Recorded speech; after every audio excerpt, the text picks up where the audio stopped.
नमस्ते। मैं doctor baby Khilare. मेरे इस यूट्यूब चैनल में आप सभी का मैं स्वागत करती हूँ। आज हम पढ़ने जा रहे हैं हिंदी साहित्य का इतिहास। हिंदी साहित्य के इतिहास के अंतर्गत हम पढ़ेंगे भक्तिकाल। भक्तिकाल का कालखंड है संवत 1375 से संवत 1700 तक। भक्ति काव्य में निर्गुण भक्तिधारा तथा सगुण भक्तिधारा प्रमुख है। निर्गुण भक्तिधारा में आते हैं ज्ञान मार्गी शाखा के प्रमुख है कबीर और प्रेम मार्गी शाखा के प्रमुख है जय सिंह। सगुण भक्तिधारा में आते हैं राम भक्ति शाखा तथा कृष्ण भक्ति शाखा। राम भक्ति शाखा के प्रमुख है तुलसीदास तथा कृष्ण भक्ति शाखा के प्रमुख है सूरदास। हमें भक्तिकाल देखना है तो भक्तिकाल देखते समय हमें भक्तिकाल की पृष्ठभूमि देखना आवश्यक है। पृष्ठभूमि देखते समय इसकी जो परिस्थितियाँ हैं तो इन परिस्थितियों को देखना बहुत ही ज़रूरी है। तो यह जो परिस्थितियाँ हैं तो यह परिस्थितियाँ हैं राजनीतिक परिस्थिति, धार्मिक परिस्थिति, सामाजिक परिस्थिति और साहित्यिक परिस्थिति। तो इन परिस्थितियों में से सबसे पहले हम देखेंगे राजनीतिक परिस्थिति। तो राजनीतिक परिस्थिति में हिंदी साहित्य के इतिहास को दो हिस्सों में विभाजित करके अध्ययन किया जा सकता है।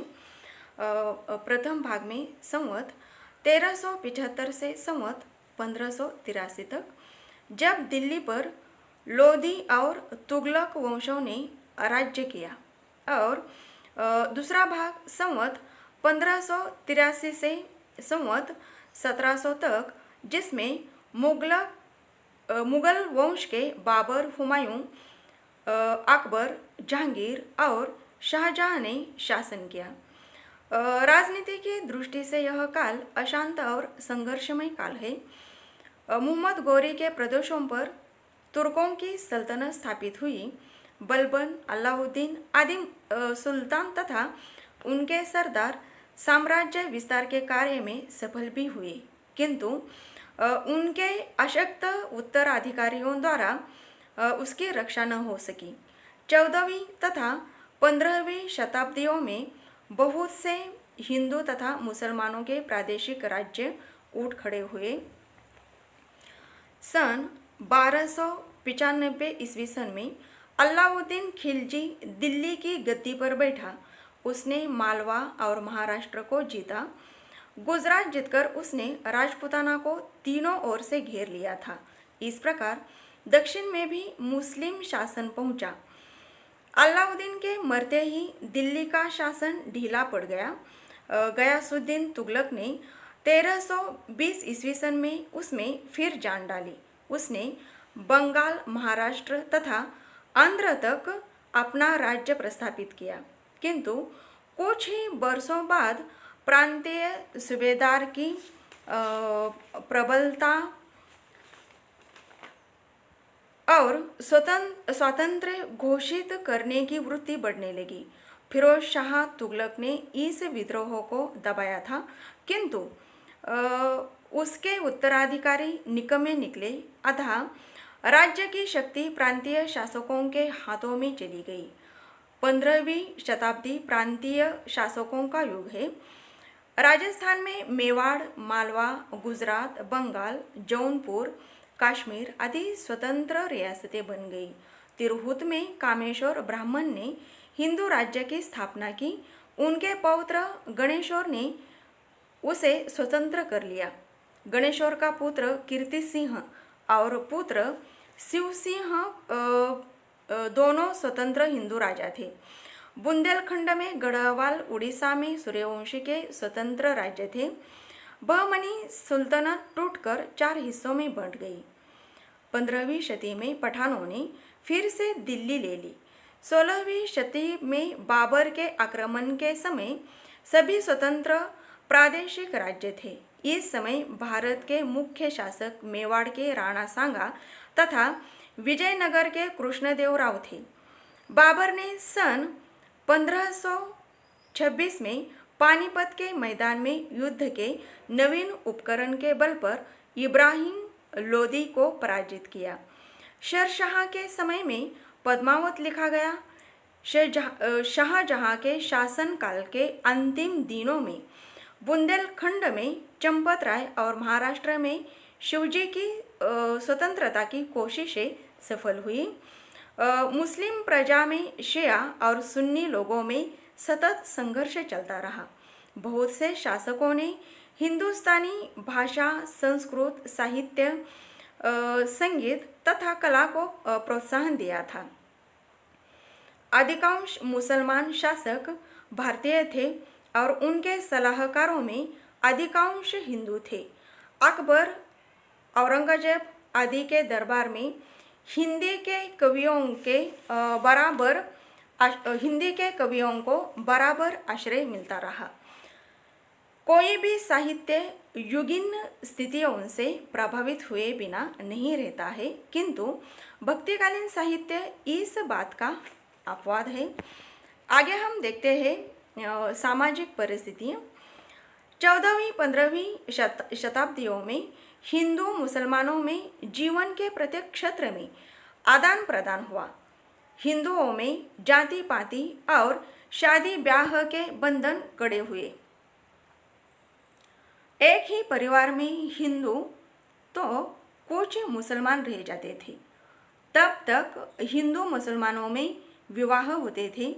रामानंद, कबीर आदि जाति पाति के कठोर बंधनों के खिलाफ आवाज उठा रहे थे। खान पान के बंधन इतने कड़े नहीं थे, किंतु बाद में छुआछूत और खान पान के बंधन भी कड़े बन गए। शेर शाह ने जमींदारी प्रथा को उठा दिया था, किंतु मुगलों ने उसे फिर से जारी किया। मुगल दरबार के जागीरदार मनसबदार आमिर थे, अतः उनका जीवन भोग विलास तथा ऐश्वर्यपूर्ण था। बादशाह को प्रजा के दुख का ध्यान भी नहीं था। कुछ हिंदू स्वेच्छा से मुस्लिम बन रहे थे, तो कुछ तलवार के बल पर बनाए जा रहे थे। विलासी मुस्लिम शासकों की सस्ती रसिकता के फलस्वरूप समाज में पर्दा प्रथा तथा बाल विवाह का प्रचलन बढ़ गया। हिंदू तथा मुस्लिमों में भी ऊंच नीच का भेद था। अलाउद्दीन जैसे शासकों में रूप लिप्सा तथा काम पिपासा थी। हिंदू प्रजा के पास अर्थोत्पादन का कोई सहारा नहीं था। अकाल, महामारी आदि का मुकाबला जनता को करना पड़ता था। हिंदू मुस्लिम दोनों जातियां आदान प्रदान करने लगी थी। दोनों की कला घुल मिल जाने से नई कला शैली का प्रादुर्भाव हुआ।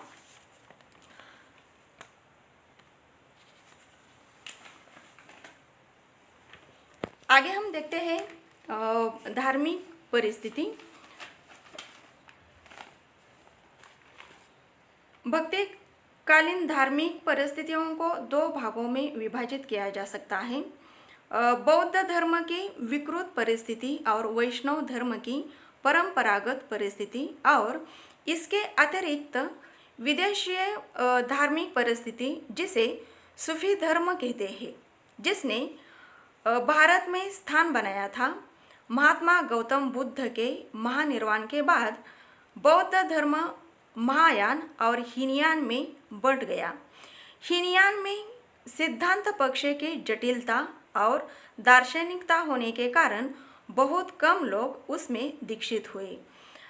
महायान में व्यवहार पक्ष की प्रधानता थी। पवित्रता को निर्वाण का साधन माना गया। हीनयान अपनी कट्टरता के कारण संकुचित बना, तो महायान अधिक उदारता के कारण विकृत बनता चला गया।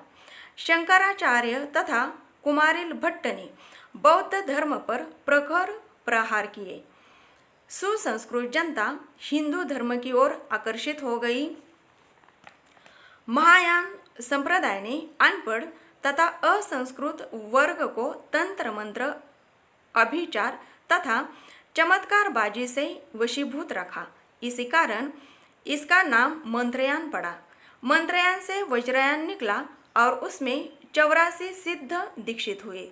सिद्धों ने जंत्र मंत्र शैली को अपनाते हुए उसमें क्रांतिमूलक परिवर्तन किए। नाथ संप्रदाय सिद्धों का एक परिष्कृत रूप समझना चाहिए। सिद्धों तथा नाथों ने कर्मकांड का विरोध किया, वर्ण व्यवस्था को अनावश्यक ठहराया और मोक्ष के लिए गुरु की परमावश्यकता बता दी। ईश्वर सर्वत्र व्याप्त है और निरंजन है, ऐसा उन्होंने प्रतिपादित किया। दक्षिण के आल्वर संतों में भक्ति का प्रचार तथा प्रसार किया था। शंकराचार्य ने बौद्ध धर्म के विरोध में अद्वैतवाद का प्रचार किया। इसकी प्रतिक्रिया में अनेक दार्शनिक संप्रदाय निकले, जिसमें नारायण की भक्ति पर जोर दिया गया और जनता को भक्ति का स्थूल आश्रय मिल गया। उसमें विष्णु के अवतारों राम और कृष्ण की कल्पना हुई। आगे है साहित्यिक परिस्थितियाँ। इस धार्मिक संघर्ष के युग में सभी विचारकों ने अपने विचार पद्य में छंदोबद्ध रूप में प्रकट किए हैं। इस युग के सभी साहित्य में भक्ति का प्रचार तथा सिद्धांत प्रतिपादन की भावना काम कर रही दिखाई देती है। कबीर, जायसी, सूर और तुलसी आदि भावुक कवि भी इस मनोवृत्ति से अछूते नहीं रहे। इस युग का उच्च वर्ग अपने विचारों को संस्कृत में अभिव्यक्ति दे रहा था। मुगलों ने राजकाज की भाषा के रूप में फारसी को स्थान दिया था, अतः फारसी में इतिहास ग्रंथ तथा कविताएं प्रचुर मात्रा में लिखी गई। संस्कृत के अनेक धार्मिक तथा ऐतिहासिक ग्रंथों को फारसी में अनुवाद किया गया। हिंदू राजा तथा संपन्न लोगों ने हिंदी को प्रोत्साहन दिया, परंतु संस्कृत और भाषा के समान हिंदी को आदर नहीं मिल सका। गद्य का प्रयोग ब्रज तथा राजस्थानी में मिलता है। राजा तथा बादशाहों के प्रश्न में रहे कवियों ने प्रशस्ति, रीति नीति आदि के संबंध में मुक्त तथा प्रबंध रचनाएं की। इस युग में वीर रस से युक्त काव्य नहीं हुआ। प्रासंगिक वर्णन यहाँ जरूर मिलता है। भक्ति साहित्य में भारतीय संस्कृति और आचार विचार की पूर्णता रक्षा हुई है। सगुण और निर्गुण भक्ति के माध्यम से उच्चतम धर्म की व्याख्या की गई है। उसमें उच्च कोटि के काव्य के दर्शन होते हैं। इस युग के काव्य की आत्मा भक्ति है, उसका जीवन स्रोत रस है। रस की दृष्टि से यह साहित्य श्रेष्ठ है। यह साहित्य एक साथ हृदय, मन और आत्मा की मूक को तृप्त करता है।